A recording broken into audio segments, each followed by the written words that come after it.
इतका अनमोल आहे, पण या देहाची देखील आपल्या माणसांना किंमत नाही महाराज. देवाने आपल्यासाठी कशासाठी देह दिला? ज्याने देह दिलाय तो भगवान किती सुंदर असेल महाराज, आहे का नाही?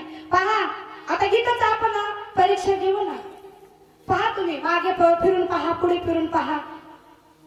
तुमच्यासारखं कोणी दिसतं का इथं? हा, माझ्यासारखं कोणी दिसतं का इथं? बसलेल्या मंडळीसारखं कोणी दिसतं का इथं? कोणाचं नाक मोठं आहे, कोणाचं बारक आहे, कोणाचं वाकड आहे, कोणाचे डोळे मोठे, कोणाचं काय, कोणाचं काय, वेगवेगळ्या प्रकाराचं आहे. पण देवाने आपल्याला इतका सुंदर नरदेह प्राप्त केलाय महाराज. पण ती किती सुंदर असते, तो देव किती सुंदर असते, असेल का? नाम तुम्हारा तारनहारा प्रभु कब तेरा दर्शन होगा, जिसकी रचना इतनी सुंदर वो कितना सुंदर होगा, वो कितना सुंदर होगा. दीन दयाल दया के सागर जग में नाम तुम्हारा है, तुम बिन मेरे बाल कृष्ण प्रभु कोई नहीं हमारा है. भव से पार उतर है तो संसाराला यायचंय काय? संसाराला आपल्याला बाहेर यायचंय महाराज. भव म्हणजे सागर, आणि या सागराला काय म्हटलंय? संसार. आणि संसाराला काय म्हटलंय? सागर महाराज. या संसारावरती सागरातून, या सागरवरती संसारातून आपल्याला बाहेर यायचंय महाराज. नाम तुम्हारा तारनहार प्रभु कब तेरा दर्शन होगा, दीन दयाल दया के सागर जग में नाम तुम्हारा है, तुम बिन मेरे बाल कृष्ण प्रभु कोई नहीं हमारा है. भव से पार उतर तेरा ही आना होगा, जिसकी रचना इतनी सुंदर, वो कितना सुंदर होगा, वो कितना सुंदर होगा. किती सुंदर आहे बरं देव, आहे की नाही? देवाचं रूप आपल्याला माहित नाही, पण रूप कसं आहे आपल्यासाठी शास्त्रकाराने देवाची आठवण करावं म्हणून प्रत्येक ठिकाणी देवाचं ठिकाण ठरवलेलं आहे महाराज. हा, रूप पाहता सुख झाले हो काजनी, तो हा विठ्ठल बरवा, तो हा माधव बरवा. रूप इतकं गोड आहे राजस सुकुमार मदनाचा पुतळा रवी शशिगळा लोकप्रिया. इतका माझ्या भगवंताचं रूप सुंदर आहे म्हणून त्याचं चिंतन केलं पाहिजे, त्याचं नामस्मरण केलं पाहिजे. त्याचं चिंतन केल्यानंतर या देहाचं सार्थक होईलच, देहाचं सार्थक होईलच, पण देव भेटल्याशिवाय राहणार नाही महाराज. पण भक्ती पण तशी असली पाहिजे ना. हा, तुम्हाला सांगू अभिषेक जातच, पण जगद्गुरु तुकोबाराने असं म्हणले नाही. क्षणक्षणी हाती करावा विचार करावा, या पार दिवसेंदू दिवशी हाती करावा विचार, महिन्याने महिने हाती करावा विचार. संतांचा उद्गार आहे क्षणक्षणी हाती करावा. हातीच कोणता? संसार सागरातून तरुण जायचंय. क्षणक्षणी हाती नाशिवंत देह, नाशिवंत देह कामरस कर, नाशिवंत देह कामरस कर, नाशिवंत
लागली तर देवाची आठवण होते.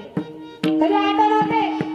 सुखामध्ये देवाला आठवत नाही. ज्यावेळेस दुःख प्राप्त होतं त्यावेळेस आपण देवाला आठवतो की नाही? बघा, एकाला काय झालं, एकाची पत्नी आजारी पडली. बघा महाराज, पत्नी आजारी पडली, कुठलाही इलाज केला तर तिला काहीच होत नाही. वैद्याकडे गेलं, प्रत्येक डॉक्टरकडे त्याला घेऊन गेलं बरं का, त्या पत्नी काही बरीच होत नाही. पण असंच एक आपलं मारुतीचं मंदिर होतं महाराज. मारुतीचं मंदिर होतं. मग त्या देवाला पण विनवणी केली, देवा आज 8 दिवस झालं मला पण अन्न भेटत नाही, माझ्या बायकोला पण अन्न खाता येत नाही, तिची तब्येत बरी नाही, तब्येतीची परिस्थिती तिला साथ देत नाही, तू काहीतरी कर. देव बोलतोय का? लोक आता तात्काळ देवाकडे गेला, देव बोलेल आपल्याला? बोलणार नाही. पण त्याने एका माणसाने सांगितलं, आई तुझी बायको आजारी आहे ना, तू एक काम कर, एका वैद्य बाबाकडे जा आणि त्या वैद्य बाबाला विचार की माझ्या बायकोला खूप त्रास होते, खूप आजारी आहे. मग त्या वैद्य बाबाकडे गेल्यानंतर त्या वैद्य बाबाने सांगितलं, हे बघ तुझी पत्नी आजारी आहे ना, पण तुझ्या गावामध्ये मारुती आहे का? आपल्या गावामध्ये आहे बरं का, दुष्काळामध्ये पण. तुझ्या गावामध्ये हनुमंताचं मंदिर आहे का? त्या माणसाने सांगितलं, त्या व्यक्तीने सांगितलं, हो आमच्या गावामध्ये मंदिर आहे. मग तू काय कर, सकाळी लवकर उठायचं, सकाळी लवकर उठायचं, कडाक्याची थंडी महाराज, थंडगार पाण्याने आंघोळ करायची. आंघोळ केल्यानंतर भगवंताला त्या मारुती रायाला पाणी घालायचं. किती दिवस? 15 दिवस महाराज. असा 15 दिवस असा परमार्थ करायचा. 16व्या 17व्या दिवशी तुझी बायको उठून उभी राहील. सांगितल्याप्रमाणे तो करायला गेला महाराज. सकाळी लवकर उठायचा, कडाक्याची थंडी, अशी थंडी वाजत होती, एकमेकाचे दात एकमेकावर वाजू लागले महाराज. दात वाजू लागले, एवढी थंडी सुटली आणि थंडी सुटल्यानंतर 15 दिवस त्यांनी मारुतीला पाणी घातलंच महाराज. केवळ कोणासाठी? केवळ बायकोसाठी महाराज. आणि मारुती रायाला पाणी घातल्यानंतर 15 दिवस हा कडीतोट परमार्थ केलेला सार्थक झाला महाराज. आणि सार्थक झाल्यानंतर 16व्या दिवशी त्याची बायको उठून बसली, सुंदरपैकी स्वयंपाक केला आणि जेवायला बनवलं महाराज. पण गावातले लोक म्हणू लागले, गावातले लोक म्हणू लागले 15 दिवस या राजाने एवढा परमार्थ केला, एवढा कडीतोट परमार्थ केला, आज 16वा दिवस बोलाय, हा काही येत नाही. नेमकं झालं तरी काय? नेमकं झालं तरी काय? लोक पाहतात तर काय? 15 दिवस परमार्थ केला, केवळ याच्या बायकोसाठी केला. काय? केवळ याच्या बायकोसाठी केला. मग परमार्थ करायचा होता कोणासाठी? बायकोसाठीच करायचा होता ना, बायकोला दुरुस्त करण्यासाठी. हा, मग गावचे लोक म्हणू लागले 15 दिवस परमार्थ केलाय, आज मंदिराकडे येत नाही, नेमकं झाले तरी काय? त्यानं सांगितलं, मला वैद्य बाबांना सांगितलं होतं 15 दिवस असा परमार्थ करायचा, असा परमार्थ करायचा, तुझी बायको बरी होईल. असा परमार्थ केला महाराज. सांगायचं तात्पर्य एवढंच आहे, ज्यावेळेस आपल्याला दुःखाचा डोंगर आठवतो त्यावेळेस देवाची आठवण होते. बघा, सुखामध्ये देवाची आठवण होत नाही. जेव्हा देवानं चांगलं केलं की देवानं चांगलं केलं म्हणतो, आणि थोडंसं वाकड तिकडे झालं की देवाला शिव्यागाळ करतो महाराज. करतो की नाही?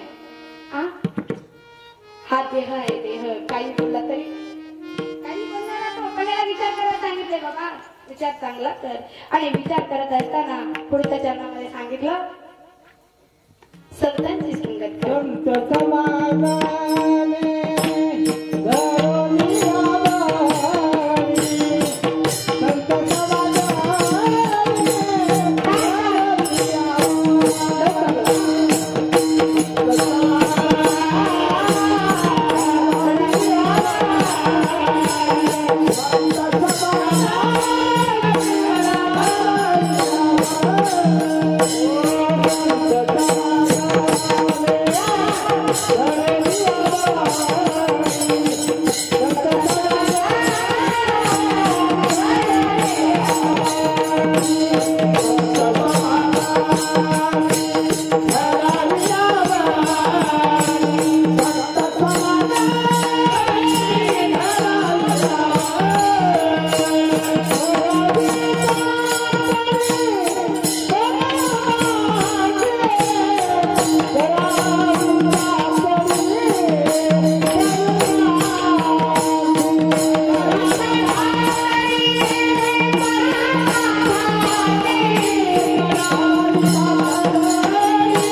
आयुष्य जाणार आहे बाबा संतांची तर संगत कर संत समागमी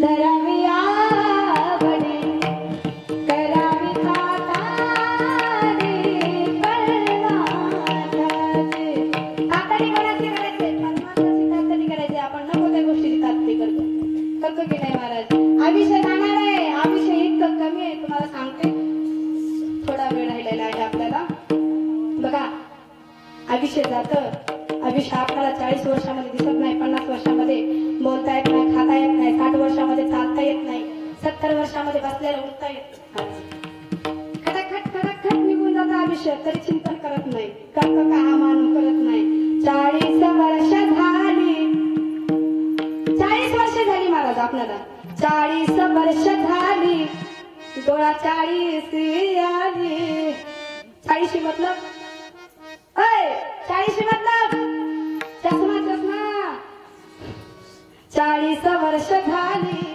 डोळा 40 आली कैसी दूर आली जवळी डोळ्यात गुरळ पडली सावध सावधान वाचे वदनालयन निघून जात तरी भजन करत नाही तरी सावध होत नाही 50 वर्ष चालू होतं 50 वर्ष होती हत्ती दातांच्या पंगती 50 वर्षामध्ये दाता हालायला सुरुवात होतात होतात की नाही श्याम केस शुभ्र होती त्या सिंहासनाला मनती सावध सावधान वाचे वदनालयन आता तरी सावध हो बाबा काय आता तरी सावध हो पण तरी तो सावध होत नाही 60 वर्ष चालू होतं साठीची बुद्धी नाटी मग हाता आली काठी हातामध्ये काठी येते त्याला सांगितलं एका ठिकाणावर बसले बाबा दादा तुम्ही फिरू नका तुम्हाला चालता येत नाही एका ठिकाणावर बसून राहा ना तुम्ही तो म्हणणार नाही आज अनुराधा ताईचं कीर्तन आहे काठी टेकवीत मला मंदिरात जायचंय पण जायचंय तो म्हणल्याशिवाय राहत नाही साठीची बुद्धी नाटी मग हाता आली काठी वस वस लागे पाठी म्हातारपणी वस वस करत ते शांत बसत नाही महाराज वस वस लागे पाठी त्याशी हसत कारटी सावध सावधान वाचे वदनालयन 70 वर्ष लागते महाराज तरी सावध होत नाही होतो का माणूस सावध होत नाही आता तरी सावध व्हा 17ची झाली रचना बसल्याले उठवेना एका बसला तर उठता येत नाही उठलं तर बसता येत नाही महाराज 17ची झाली रचना बसल्याले उठवेना उठल्याले चालवेना मग तो ध्यान दैवाना सावध सावधान सावध सावधान वाचे वदनालयन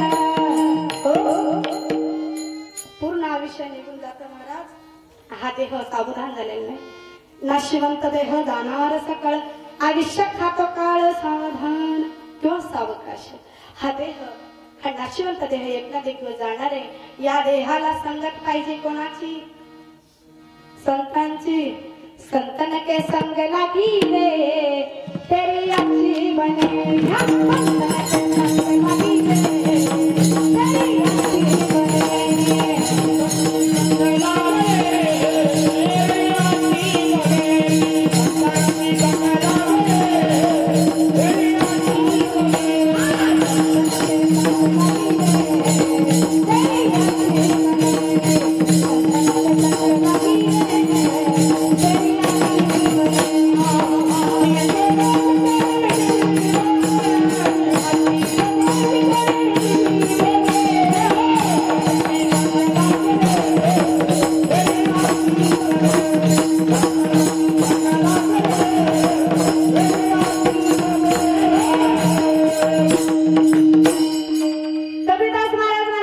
संतन के संग लागी रे तेरी अच्छी बने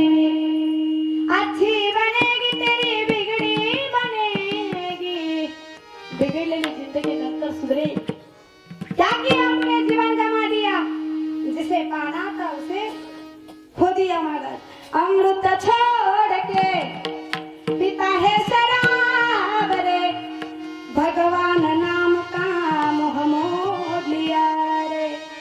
क्या किया क्या किया क्या किया रे तूने जीवन गवा दिया तूने जीवन गवा दिया क्या किया रे हो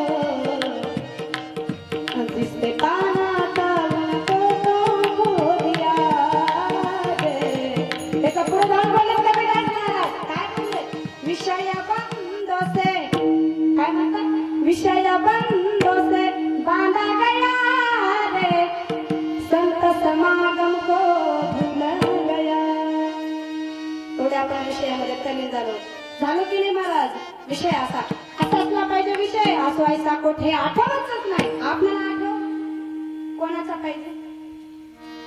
पाहिजे फक्त देवाचा कुठलाही देव असतो एकच आहे महाराज फक्त देवाने रूपाला केले कारण का आम्हा तुम्हाला समजावं म्हणून महाराज आमच्या सारख्यांना कारण असं तर आपण भक्ती करत नाही एका देवाची भक्ती करत नाही आपण करतो का कुणी देवाला कुणी पांडुरंगाला मानतं कुणी खंडोबाला मानतं कुणी शंकराला मानतं कुणी आई भवानीला मानते की नाही म्हणून देवाला बी आपल्याला अगोदर ओळखलेले काय अगोदर ओळखले ही जात पांडुरंगाची सेवा विरुद्ध करतेल असं देवाने वाटले ह्यांच्यासाठी अलग अलग देवाची निवड केली पाहिजे हा तिकड तरी जाईल ना काय माणूस एकच आहे पण आत्मा हा एकच आहे पण जीव माणूस अनेक आहेत महाराज तसं देव एकच आहे पण देवाचे अवतार वेगवेगळे आहेत महाराज म्हणून सांगितलं देह जाणार एक ना एक दिवस संतांची संगत कर